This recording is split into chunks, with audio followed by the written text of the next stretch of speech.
Hey, I'm Decathlon Gamer. Welcome back to Pro Cycling Manager 2020 Career Mode, episode 134.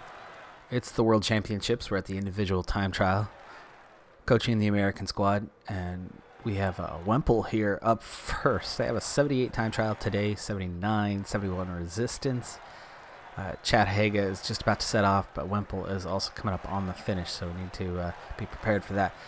I know that you need a little bit extra for the finish, and I'm not sure he has enough. He was, Wemple, going 76 for a good while. Come on, Haga. Haga's looking really good. Okay, Wemple. This climb at the end, it's about 1.4, 1.5K, and it's pretty steep. And you can see Wemple pushing. You can lose tons of time. That heart rate starts to drop. He is out. He made it to the finish line. So third overall right now.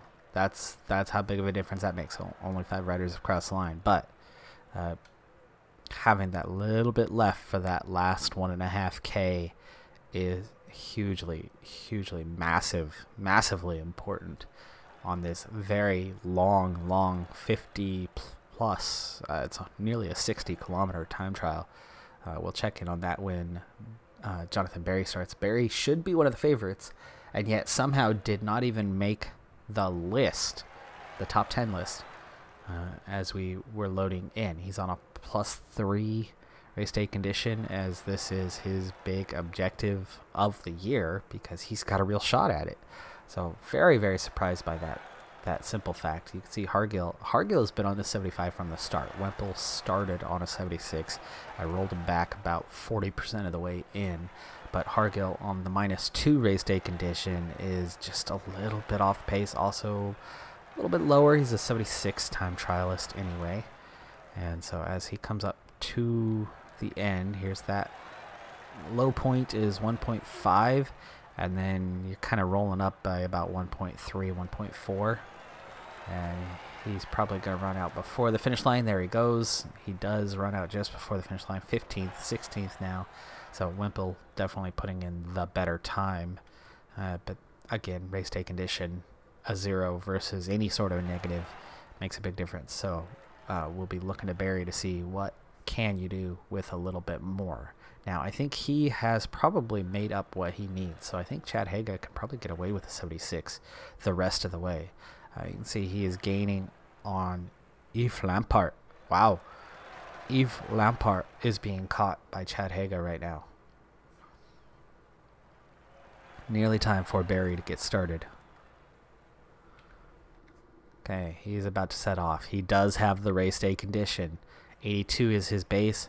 51.5. Okay, not almost 60, but it is just over 50 kilometers. So Haga has now pushed past Yves Lampart. That's fantastic. He's on a heck of a ride. Denny Ginn just went 3rd overall. Denny Ginn has gone 3rd overall. Of course, we're about to say farewell to Ginn, which really sucks, but worse things have happened. I mean, he's not that important to us. Let's see, David Killen is 12th overall. Alaphilippe is 13th. Van Aert is 17th. So we are seeing some solid times out there. Here is Haga coming up on the finish. It's a +5 for Barry. Holy cow, that is a +5 overall. 1.2, Haga. Looking like he's crawling. Where's the push? Where's the attack? Haga, you have the energy. You're just in the saddle, and that's... I'm worried about Haga's speed there. 4th, 15 seconds down. I don't know what it was about that finish, but something was off with that one with Haga. The way he just sat in the saddle, even though he had energy left, didn't attack the finish at all, and it looked incredibly slow. He's only 4th. Wemple now 7th. Collins Wemple.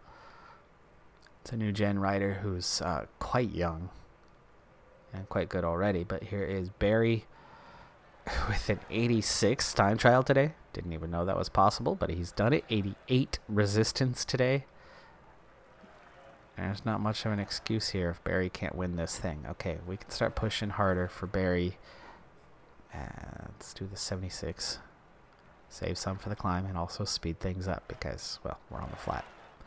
It'd be nice if there was checkpoints. I like checkpoints. Having those time comparisons makes a difference. Not having it, yeah, that sucks. Still quite a few riders to go after us. Well, maybe not. No.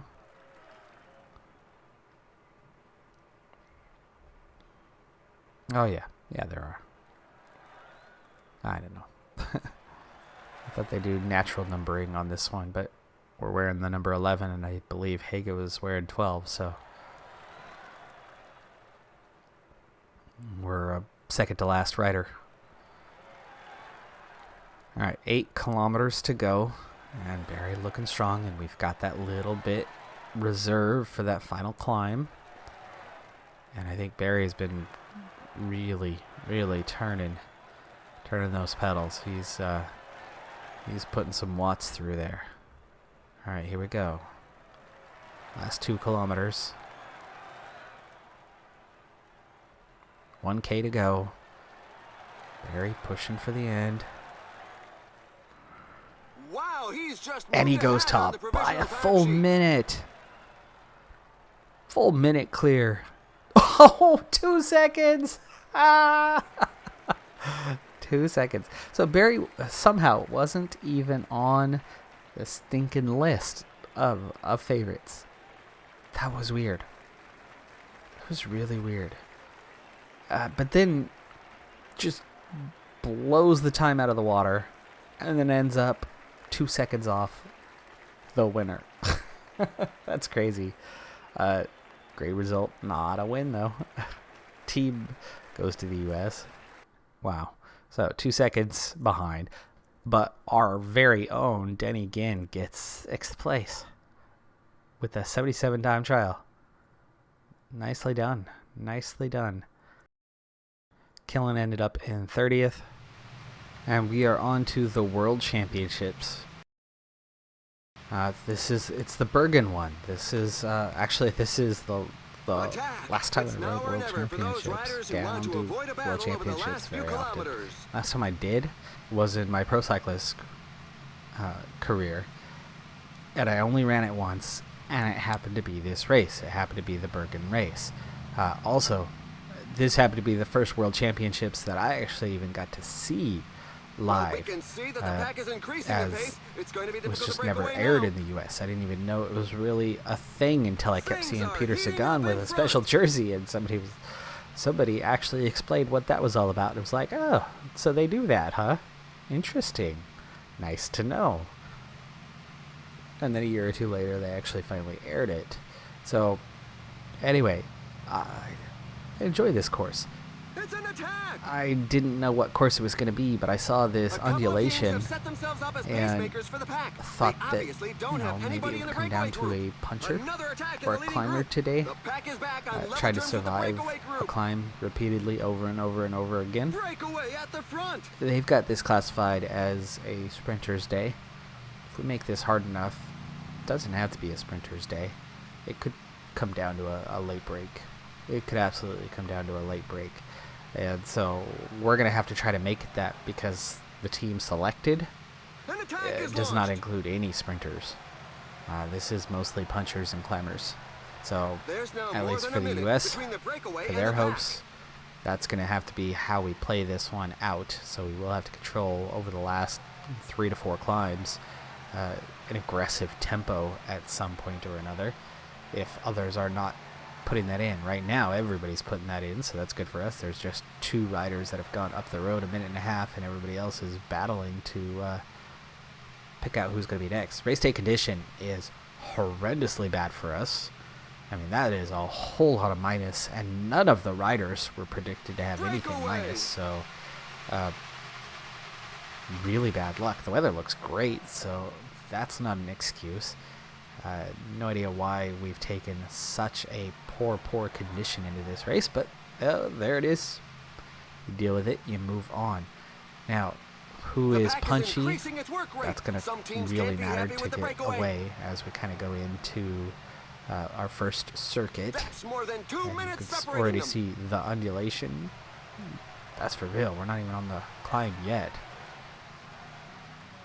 We need to start figuring out who it is we're going to protect. But there's 7%, 6%. Kind of hovering around 5 to 7%. And then we're still not done yet. We're going to get back up in there. 5, 7, 8% for a moment. 9% for a moment. Yeah, this will do some damage. Easing off to 5 to 6%, but as you go near the top, but it does go as high as 7, 8, 9%. That's enough to leave sprinters behind later on and change this up and give us some sort of chance. Now, we got to figure out who's punchy and who's got a little bit of sprint.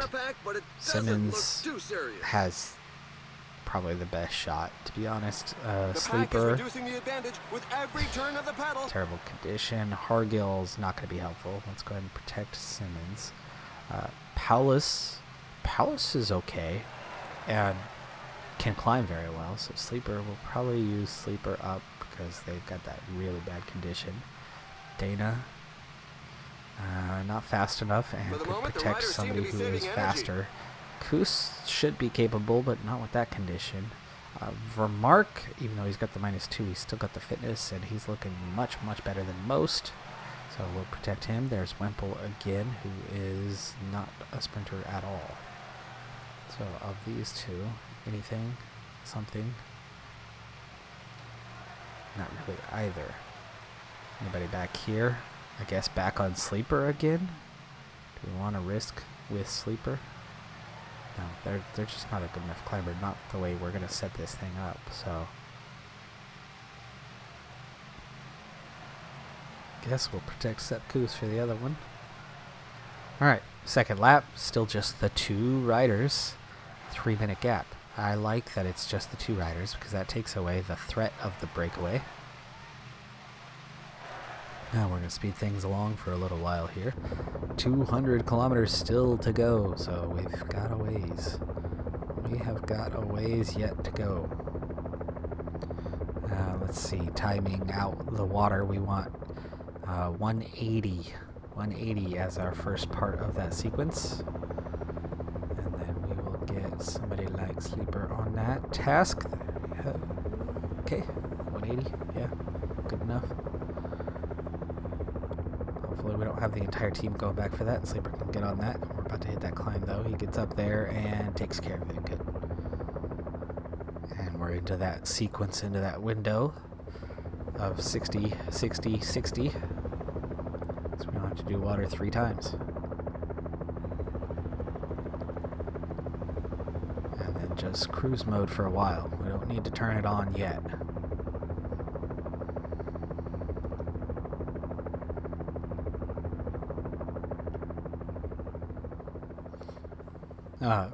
If you didn't see my Pro Cyclist mode, I did not have a rider who was terribly capable.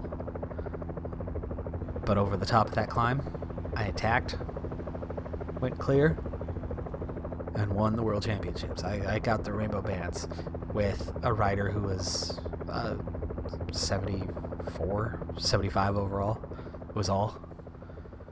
Now the reason why I was only a 74, 75 was the nature of the series. We took a Barrador with 0 potential and built him up as best we could and got to max level, and that's as far as we were able to get. But at the same time, the goal, the tactic was we wanted him to be as balanced as possible.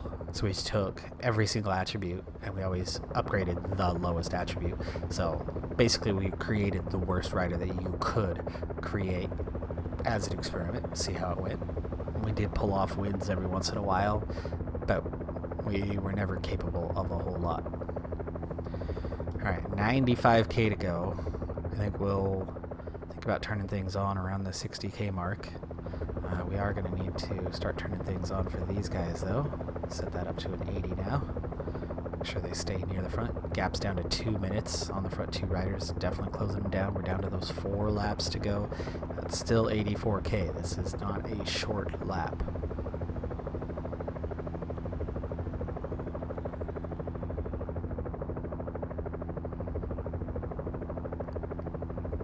Alright, we will get water over the top this time, and we will also start our preparation to make this interesting on that climb after. Okay, going over the top, still riding fairly easy right now. Pace isn't that bad, 1.5 gap. First rider is dropped. There's going to be a lot more coming.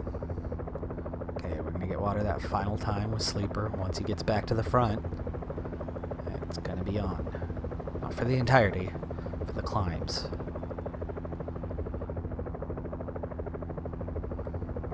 He's going to be a little late to the party here, it looks, because the pace is picking up. The escapees have surrendered. Breakaway's The pack done. gave them no That's chance. part of that pace picking up thing. Sleeper is done with the water, and we're right at the base of the climb. So Sleeper, you're up first. You're gonna go relay. Who did you leave behind? Paulus. We do not need to protect these guys. Let's protect Paulus instead. And Sleeper's gonna use up his energy on this climb. Make it hard.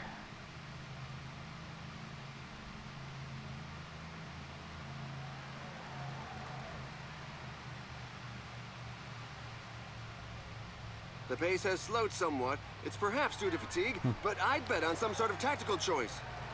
Or some sort of steep climb. That could be it too, you know. Okay. Excluding you. There are reports of several riders in difficulty. Okay, there's our first split. 16 riders off the back. Sleeper's going to keep up the pace. Let him ride that out, and then we'll figure out who's going to be next to go. Dana, Wemple, or Hargill. Hargill can climb. Dana can climb. Wemple, there's your weak link. Wemple will take over next. In fact, let's go ahead and set him to relay. Just gentle. A rider is down, and he's not going to be able to carry on. Let's hope it doesn't jeopardize the rest of his season. Uh-oh, the pack is That's quick in the enough to pace. go second in the A fall order. just took place in the pack. Several Sleeper's riders done. are on the ground. So Wemple's going to be taken over.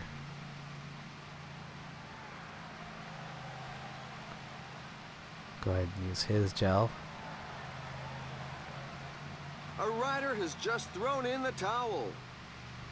Ooh, your shove out. Sleeper somehow, with no energy, is outdoing Wemple. No, he's only doing an 80 versus a 91. I get the effort, but It looks like the pack has bitten the dust it's not a good sign. collectively. We're down to but just the 6 riders seem off to the be back, okay to actually. carry on. But as we go to hit these climbs, that's going to change. Especially as Wemple, who is a mountain rider, so we'll go right to 85. The riders are taking their foot off the He's toast. accelerator. Either they're getting a bit hot, or they're saving themselves for the final dash.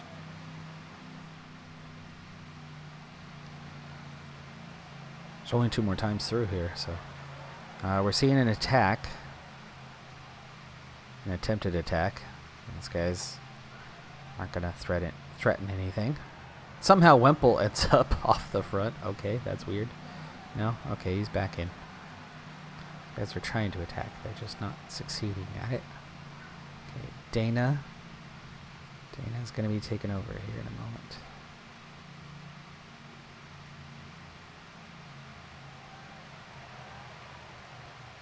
Maybe not.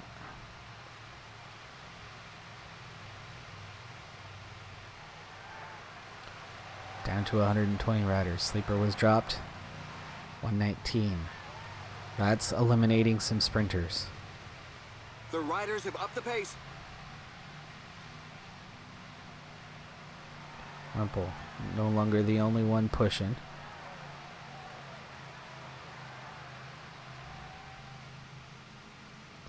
Okay, let's go ahead and get Dana into that mix. And let's change this up. Who's going to protect who? We've got... Actually, we want a sprint train before long here. So we'll set that up.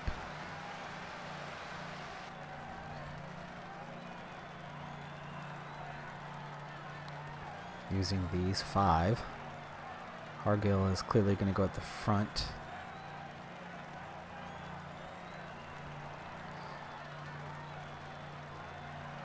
Simmons is going to follow over Mark. Mark is going to follow Paulus. We're going to follow Koos. And we're going to follow Hargill.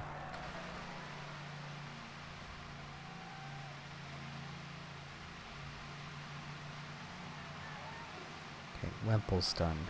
Those guys up front aren't going to be making too many friends Hargill, today. Gel. 23K. That's why we haven't made a move yet.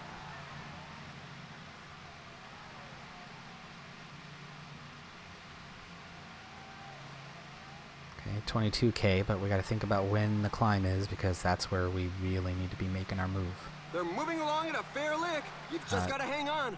We're just 20 kilometers from the finish, so things should come down to a mass sprint for the line. Go ahead and get Dana in line.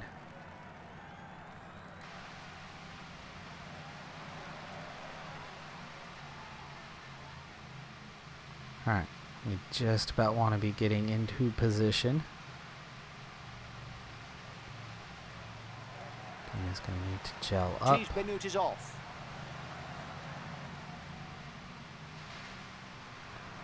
All right, come on, Hargill.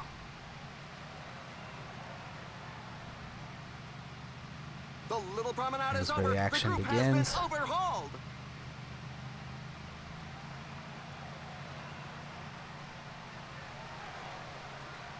None of the favorites is giving an Wempel's inch. been dropped. 15 Down to kilometers 67. That just left behind most of your sprinters.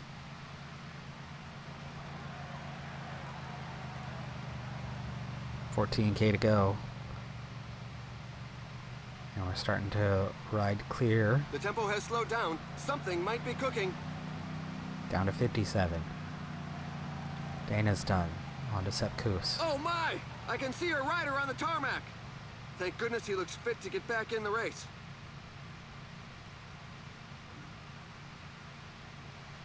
Kuss is done. On to Paulus. Down to 43 as we're going over the top. Down to 38. Say farewell to those sprinters. We've got our top 3 a little bit 10 kilometers in remaining. the clear.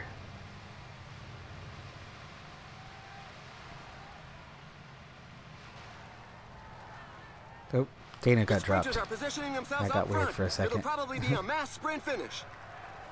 Down to 34 riders. 7K to go.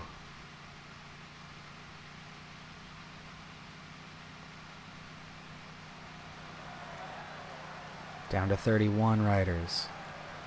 Paulus is going to be out of red bar, but he's still got some yellow The bar. riders are entering He's the not going to be last 5 quite as kilometers of the fast here. stage.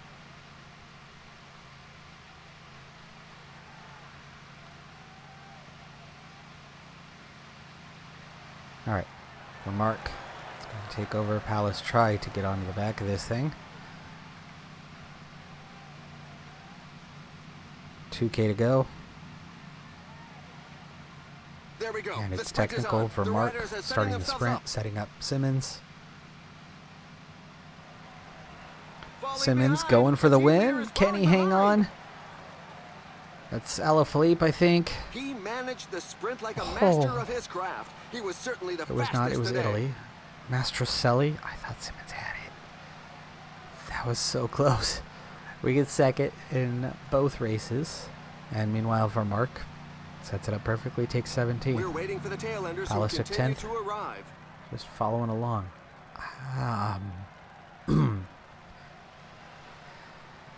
From this viewpoint, it looked like he was just hanging on. Mastroselli was definitely going a little bit faster.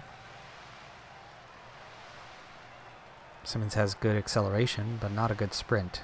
He accelerated well. He got into that prime position, but then quicker riders came along. Alaphilippe was 12th, by the way. Pedersen was 13th. A rider is down. So I'm into my final race that I'm going to partake in this season. It's Lombardia.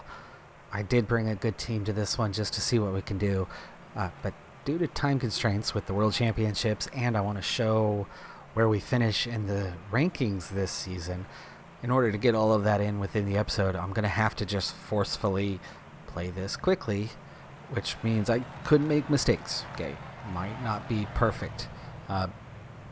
Doesn't mean I don't want to go for it. So we're going to go for it, but just be prepared that I'm going to be playing quickly, and you never know what's going to happen. Johnson's going to be the first one to go here. He's on a -3 race day condition. That 77 mountain's nice, but 71 resistance is not good enough. Wykankis is really struggling at the moment. He needs to pick up pace. Game's there to protect him.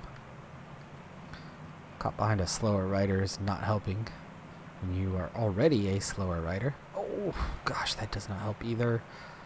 Rolling that up a little harder and then losing a bunch of ground. Wykankis going a little harder now. We've got another descent coming up. Another chance to recover his position a bit. Everybody else is doing okay. Millar is looking pretty tired. He's on protection duty. Oh, they lost contact. Johnson's out. Wykankis. 51 left at the front. Good chance that they'll be able to go forward here just a little bit. Excuse me. And this is how we're going to roll through this one. We're going to set the climber, and who's a little punchy, set him to about an 87 and have Wykankis follow. Puncture! The rider will have to burn some energy to get back into the pack. It's in such percentages that the strongest can create some gaps. A little bit. The pace is really hot, so for the moment, we shouldn't see too many attacks.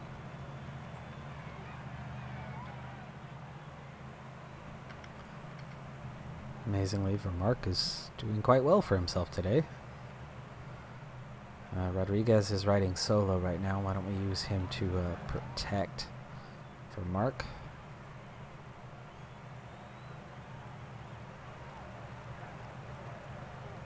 There's Ginn. There's Wykankis.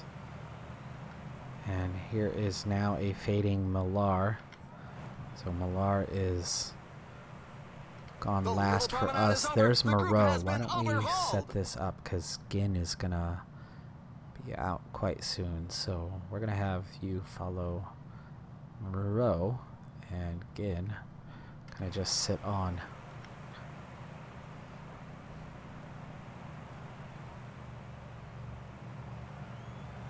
So we're down to 4 guys, plus Ginn. Down to 55.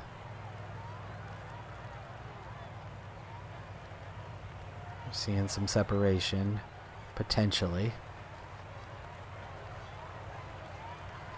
Okay, and Moreau is done. Wykankis is done. Time to let them go. Vermark, you need to follow Rodriguez, and Rodriguez needs to climb faster. Otherwise, we're going to get left behind and never be seen again. You see that? You can read the pain on the faces at the back of the peloton. There's a growing number of riders left behind.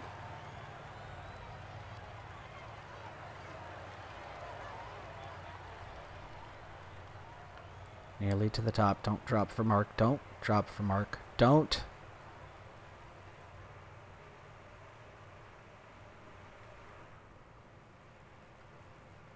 Come on. You got plenty of time to regain contact with that front group. There you go.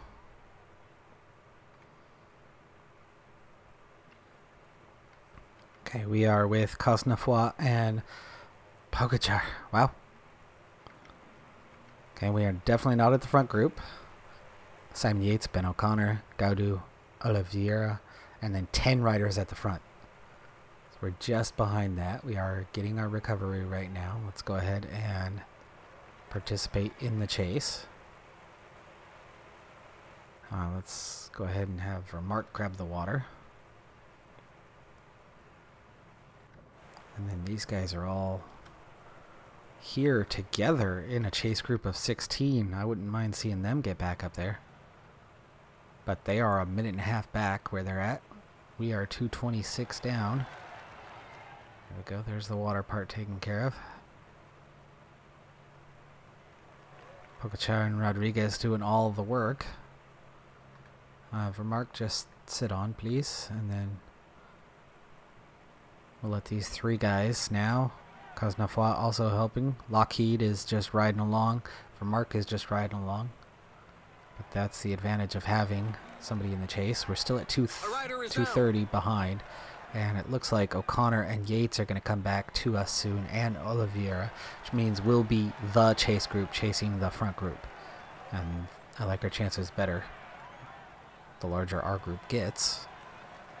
And as we eat up everything between us and that front group. Rodriguez probably could have made that front group. He definitely could have.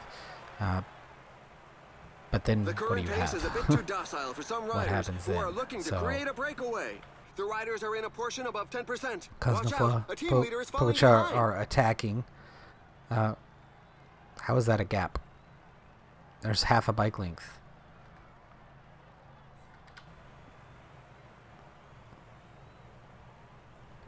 He's doing a 78, you're doing a 90. How are you not bridging that gap? There you go. Okay.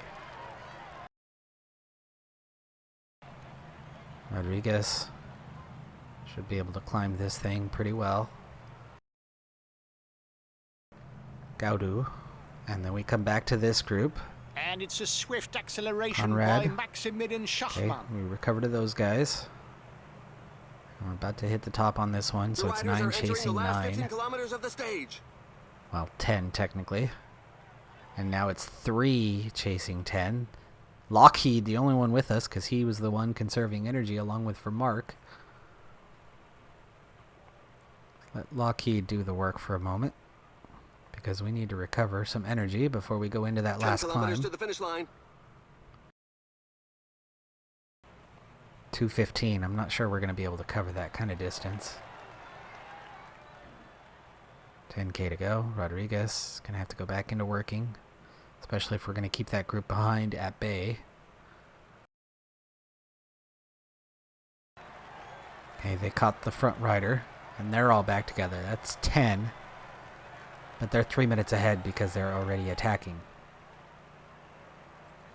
Rodriguez is done on to Vermark. These guys just made contact with us. Vermark should be able to go clear and leave this group behind. The finish line is getting close. The riders just passed the 5 kilometers road sign. Or not. Oliveira, Conrad. 3 of them go clear, but we're 3 minutes down, so we're fighting for 11th. Speed things up. Rodriguez, sit on, try to recover. 3K to go. Ooh, not pause. By the way, Hershey, Yermakov are your top 3. There's all of the 10. And it's 2K to go.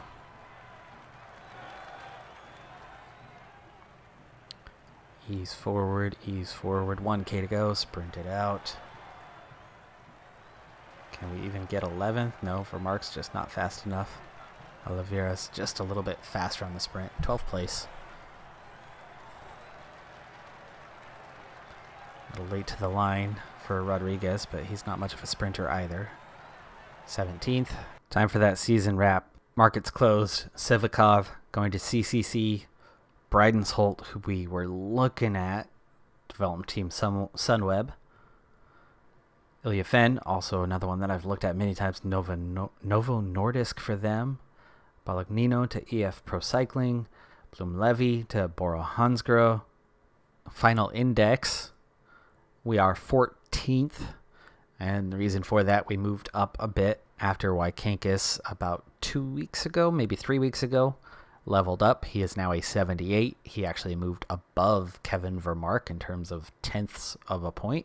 Jumbo-Visma, UAE, and Ducanic Quickstep are the top teams for next season. Ineos, Memil, CCC, Sunweb, Bora Hansgrohe, and Gironi and EF are all at 4.5 stars, and we are near the top of the 4-star list. Last World Tour spot going to Circus, Want to Group, Go Bear. So we have moved up from where we were a season ago. In fact, we've moved up 6 spots from a season ago. We're still only 14th, but we're not the bubble team anymore as we progress. Now, next year's going to be a whole nother matter as 2 of our 3 top riders have expiring contracts next season. We will do our best to re-sign the both of them, but even if that costs everything we've got to re-sign those 2 riders, could hurt us in multiple regards in other ways, but we'll do what we can to try to retain our top guys. Astana dropping to Continental Pro. Bahrain McLaren back down to Continental Pro again after they went back up last season. Still Continental Pro for Mitchelton Scott. And Carglush, a one and done for them like we were, and they drop all the way to the last Continental Pro spot, losing the riders they had. Individual rankings, Egan Bernal, highest this year, but Pavel Rodriguez was second best, and a pretty comfortable second best, winning the Tour de France, of course. Big reason for that, but scored a lot of points throughout the season, was very consistent. Guillaume Say was the highest of Continental, and overall in the Super Prestige, just a small margin behind for Rodriguez, nearly top. Amazingly, it was Gazzoli who was our next highest, ahead of Waikinkis, ahead of Ginn. Rodriguez with 11 wins on the season, and 3 or 4 of those coming at the Tour. Gazzoli with 4 wins this season. Manatoglu with 2. As a team, we were 4th in the World Tour rankings from the last team on the bubble. As we move up a little bit next season, you would expect us to perform a little better, but we are losing a couple key riders. That's going to hurt us a little bit. And we were 4th in the Super Prestige. So all in all, very, very good season, but there's still plenty to do. Plenty. My goal is a season with 10,000 Super Prestige. Now, if you track the Gaming Decathlon part, I divide the Super Prestige by 10. So my score for this season was 703. I'm aiming for 1,000 points. So that's 10,000. You can see Ineos very close to that, but even as a champion, didn't quite make it. We'll see what we could do about next season. Obviously, we still have Rodriguez, and we still have his development. And as he gets better, I'm thinking about going for the Triple Crown, going for all 3 Grand Tours next season. It's a huge ask, especially the Giro, Tour, and Vuelta. Probably a bit easier to possibly do that, and that would be a lot of points, by the way. But that's there. That's an option. That's a thought. We'll see. We'll see. That's going to do it for this episode and for this season, though. We're going to move forward to January, get things started with the new season next time. Be sure to hit that like button. Have a good one. Be safe out there, and bye for now.